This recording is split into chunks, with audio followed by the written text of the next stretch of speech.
on the side of truth, morality and the Radi რეგიონული მშვიდობის, უსაფრთხოებისა და კეთილდღეობის შექმნისა და გამტკიცებისთვის. ევროკავშირს შეუძლია დაიბრუნოს თავისი რბილი ძალას, სიმართლისა და მორალურობის მხარეს დგომით. ქალბატონებო და ბატონებო, ჯერა რომ ამისთვის სამი რამ არის მნიშვნელოვანი. პირველი, ევროკავშირმა როგორც თავად დემოკრატიის, ადამიანის უფლებათა და კანონის უზრუნველყოფის საყოველთაოდ ცნობილმა დამცველმა უნდა ითამაშოს სხვა დემოკრატიებთან. ევროკავშირის ბევრი რამ აქვს გასაზიარებელი. ევროკავშირის დამფუძნებელი მამების მიერ მის საძირკველში ჩადებული დემოკრატიული ღირებულებები, ის სიკეთები, რომლითაც მისი მოქალაქეები სარგებლობენ და რაც ევროკავშირის მსოფლიო დონეზე ასე მიუძღვილს ხდის და თავისუფლებისა და მშვიდობის სივრცე.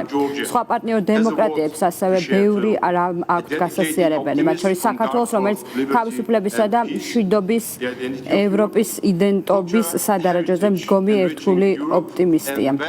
რომლის მრავალსაუკუნოვან კულტურას შეუძლია ევროპის გამდიდრება და რომელსაც სახელმწიფოს მშენებლობისა და დემოკრატიზაციის ღირებული გამოცდილება გააჩნია. მეორე, ევროპის სიძლიერე სანდო მტკიცებულებებზე დაფუძნებელი მოსაზრებებიდან უნდა მომდინარეობდეს. დეზინფორმაციით ბრძოლა ვერ იქნება წარმატებული.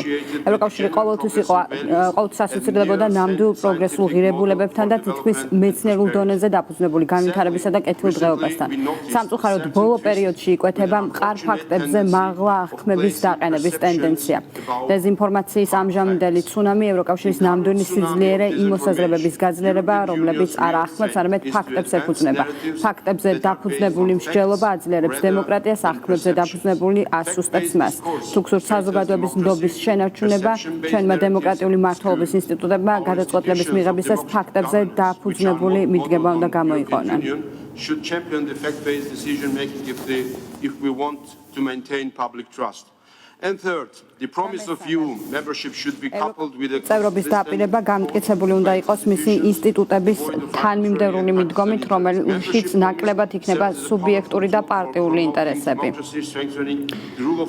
წევრობის დაპირება საქართველოში დემოკრატიის ხელშეწყობისთვის, კანონის უზენაესობის გაძლიერებისა და ფუნდამენტური უფლებების დაცვისთვის ძლიერ ინსტრუმენტს წარმოადგენს.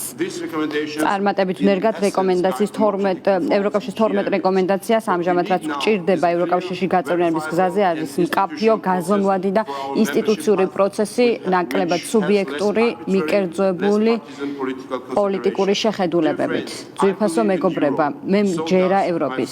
ჩემს თავისუფლების მოყვარე ერს ასევე სჯერა ევროპის, დროა ევროპასაც სჯეროდეს საკუთარი თავის და სჯეროდეს ჩვენი მადლობა.